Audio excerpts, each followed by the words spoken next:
Okay, good morning. Our project for today, our objective for today, what we're going to be working today is going to be on our third origin myth.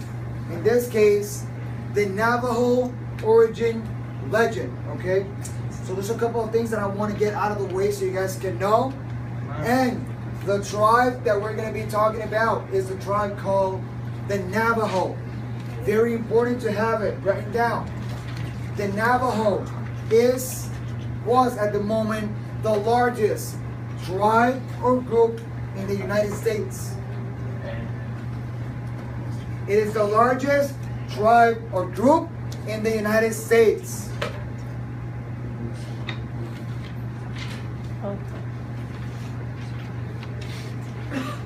And the regions with significant Navajo tribes are the following: Arizona, New Mexico, and Utah. Arizona, New Mexico, and Utah. Those are what? Those are the regions with significant Navajo tribes. The regions with significant monarch tribes are Oregon and Oklahoma. Oregon and Oklahoma. That's for the monarch tribe.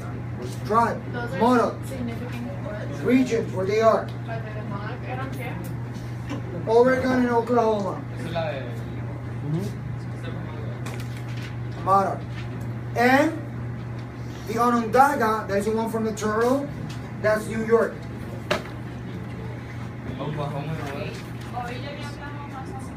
Monarch. Oregon and Oklahoma, that's monarch. Arizona, New Mexico, Utah, that's Navajo. And Onondaga is New York, okay?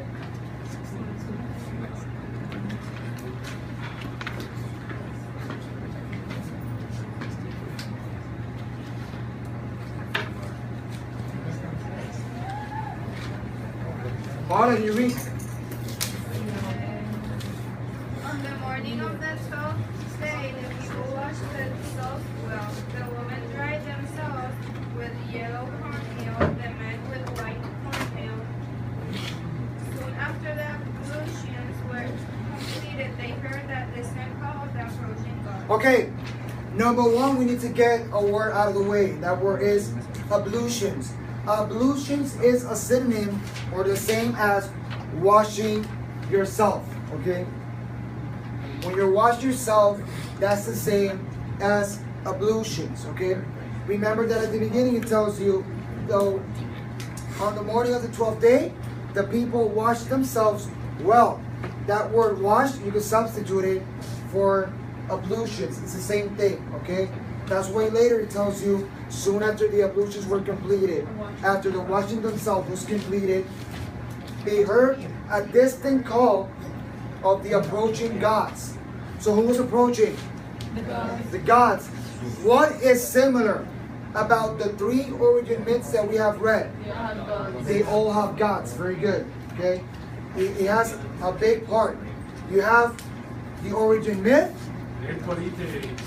And that origin myth, you need to have someone to create that environment, that earth, that population. Very good. Yeah, they believe in many gods. Okay? They're not like us that we only believe in one. In their case, it's the same as the Greeks and Greek mythology. They believe in many gods. Okay? Go on. It was shouted as before, 4 times, clearer and louder, at each repetition, and after the 4th call, the gods appeared. Okay, after the 4th call, the gods appear. Okay? Very important. Blue body and black body each carried a sacred box. Okay. If you look at page of your book in page 27, you're going to see that at the bottom is going to tell you the approaching gods. And it's going to tell you the 4 Navajo gods: white body, blue body, yellow body, and black body. So how many gods they have? 4. Very important that you have it. The white body, blue body, yellow body, black body. We got 4 gods here.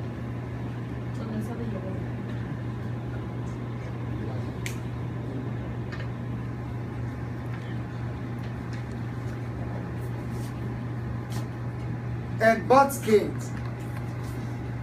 It's a soft, grayish or yellowish leather made out of deer skin.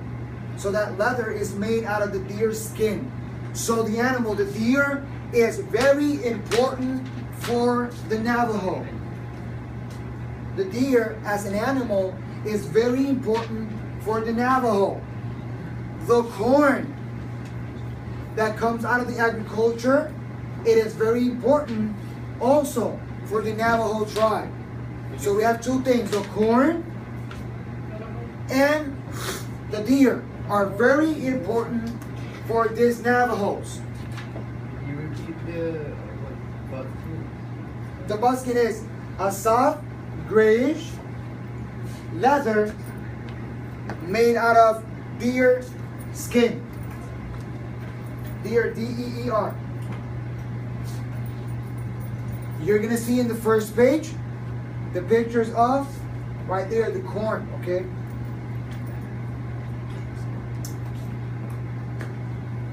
Go on. White body carried 2 ears of corn. What are ears of corn? You have it in page 27. What are ears of corn? You have the picture on page 27. What? Yeah, what is that? And what is that called? Like regulators? Mazorca, very good. Go on. 1 yellow, 1 white, each covered at the end completely with fringe. The gods laid 1 buckskin on the ground with the head to the west. Okay, stop there.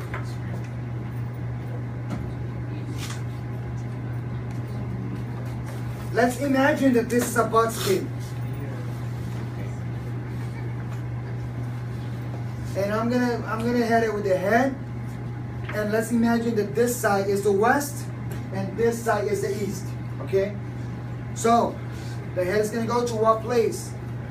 What it says here. West. The buckskin on the ground with the head to the west. Okay? So we already have that covered. Go on.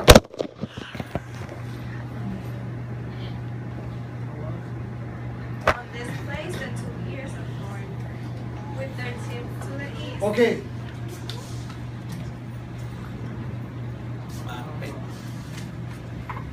Let's imagine that the bottles of water are the ears of corn. Okay? That when you're lacking props, you have to use whatever you have. Okay?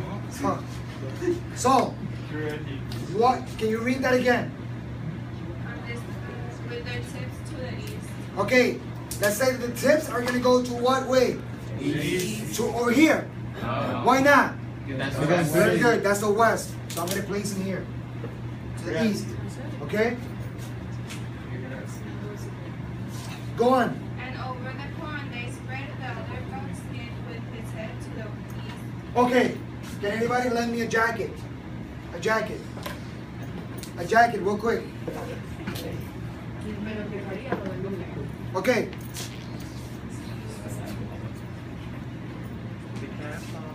Read it again.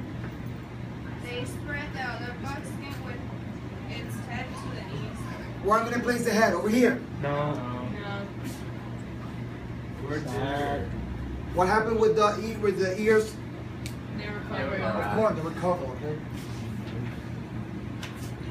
Under the white ear, they put the feather of a white ear. Okay. Now my feather's here. Okay. So I'm gonna use 1 feather. And I'm gonna where are you gonna place it? Where it says. Under the white ear, they put the feather Okay, under the white ear they put the feather of the white eagle. Okay, very good. And the other one? Under the yellow ear, the feather of the yellow ear. So the other feather, they're going to put it on the other ear of corn, okay? So we have our buckskin, the two. We have the ears of corn, and we have the eagle feathers, okay? So we have that covered. Eso es como. That's going to be like a ritual, okay? Is that important? It's very important, this ritual. It is key in this myth, okay? Then they told the people to stand at a distance and allow the wind to enter. Okay, stop there. Let's say I'm going to multiply myself in 4 people. 4. And read that one again. I'm close to it. Read it again. Then they told the people to stand at a distance and allow the wind to enter. Okay, so I need to stand at a distance. If I'm asked to stand at a distance, I'm not standing near or close. I'm standing what? Far away. Why? So the wind can blow. So the wind can blow. The wind, it is also crucial here. The wind. So the people are going to stand away, and that wind is going to be allowed to enter. Okay? Go on. The white wind blew from the east, and the yellow wind blew from the west. So one blew from the east, and the other one from the west. Okay? So you have wind blowing from the 2 areas. Okay? Go on. Between the skins. While the wind was blowing, 8 of the Mirage people came and walked around the objects on the ground for a time. Okay, the Mirage people. So these people, they're Mirage people. They're not like regular people like us, okay? It's very important to know that. How many Mirage people walk around? 8. 8. So they're gonna walk around. Walk around the objects. How many times? 4 times. Very important. Second. The third. The 4th. And the 4th. So this is all part of the ritual. Okay? Very important. How many times? 4. Go on. And as they walked the eagle feathers, those tips protruded. Protruded is to stick out. Okay? Stuck out. They stuck out. Between what? Between the buskins, and they were seen to move. What happened with the eagle feathers? They apparently started to move. So the ritual is working or not? Yes. It's working. Okay, we're seeing an effect. Go on. When the Mirage people finished their walk, the upper basket was lifted. Okay. I'm not lifting the one at the bottom. I'm gonna lift the one in the top. So I'm lifting it. I lift it. Go ahead. The ears of corn had disappeared, and a man Okay. and a woman lived. So there's no ears of corn anymore. They're gone. They are disappeared. Okay? A man and a woman lay there in their stead. Read it again loud.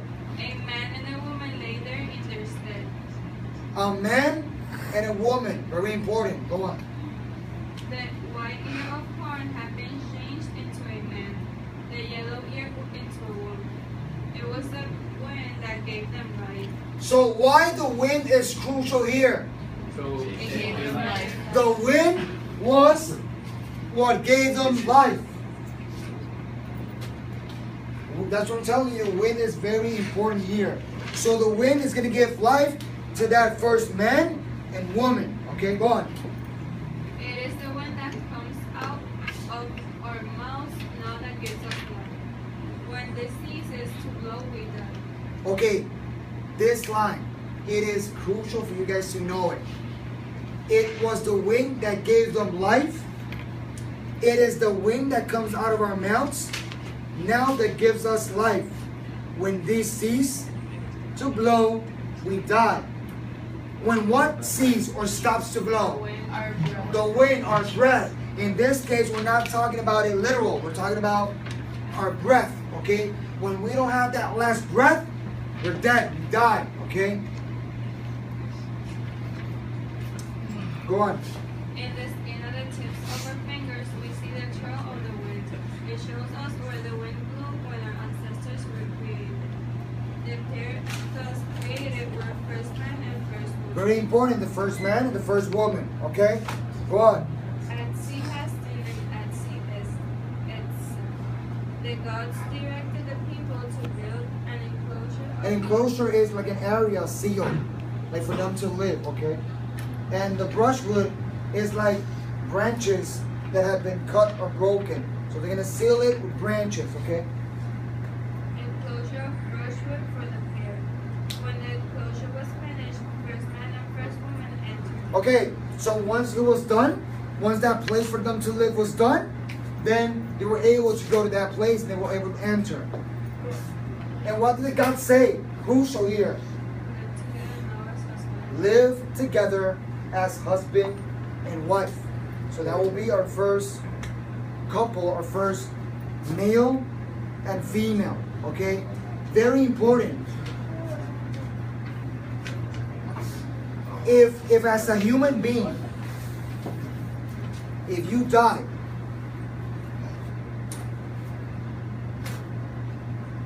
let's say you die right here. This is a body. This is a body. What is keeping this body alive? The wind, the air. Okay? That air. The air is gone. And this body is going to die. The wind is there or no? No. But the body's still there. So what's more important? The body or the air? The air. The air.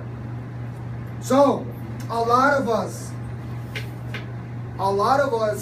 care a lot about the way we look, about that apparition that we have, that our hair looks fine, our clothing is fine, and we always care about the outside. And we eat junk food, we do whatever we want, not caring about our health or preserving that wind, that air. If we don't take good responsibility of that air, what's going to happen to us? We're gonna die. We're going to die, even though we have the prettiest body in the world. Because when we die, that wind is gone, that body remains. But what's going to happen to that body? It's going to end, and it's going to vanish. And you're going to see the bones. That's the only thing that is going to remain. So what's the most important thing? The wind.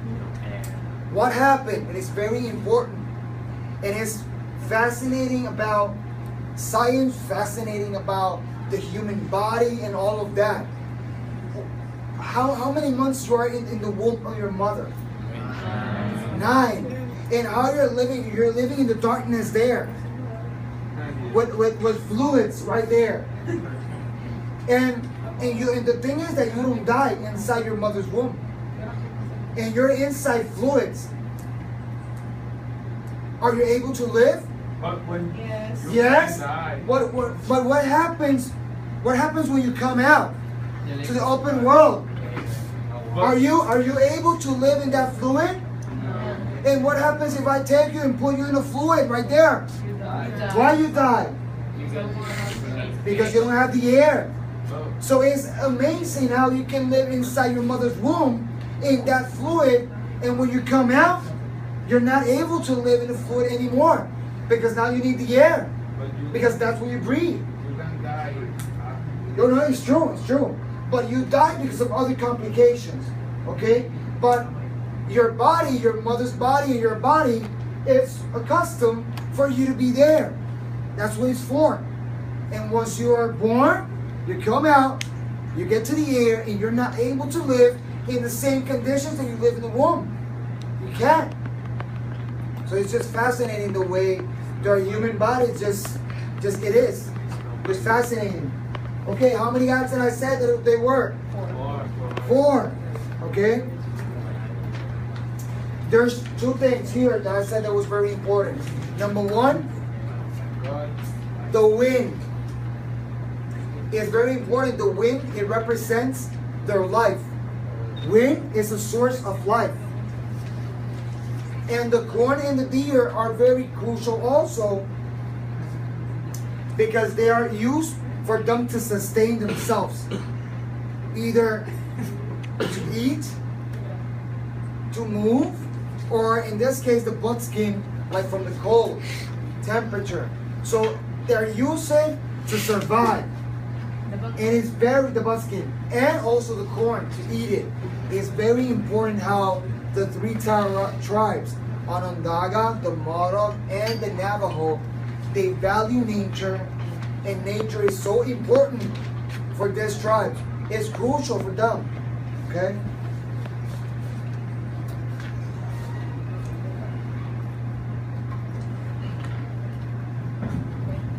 So very important. That was questions. Yeah. At the beginning of the story, where does it mention the yellow boy?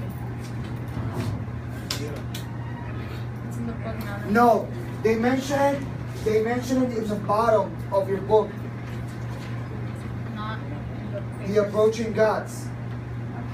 And right there they told you what gods they were. Okay? But in the story, it doesn't mention that. No, the only thing that they mention is it was shouted as before 4 times. Okay? So the name of the yellow body, that God is not mentioned in the story, is only mentioned in the bottom part of your book. Okay? So you have how many? 4. 3 of them are mentioned in the actual myth, and that extra one is just telling you as a resource in the book. Okay? So basically, that's our 3rd origin myth from the Navajo origin myth. Okay? Thank you. Maestro, tenemos que nos diga el baño. What?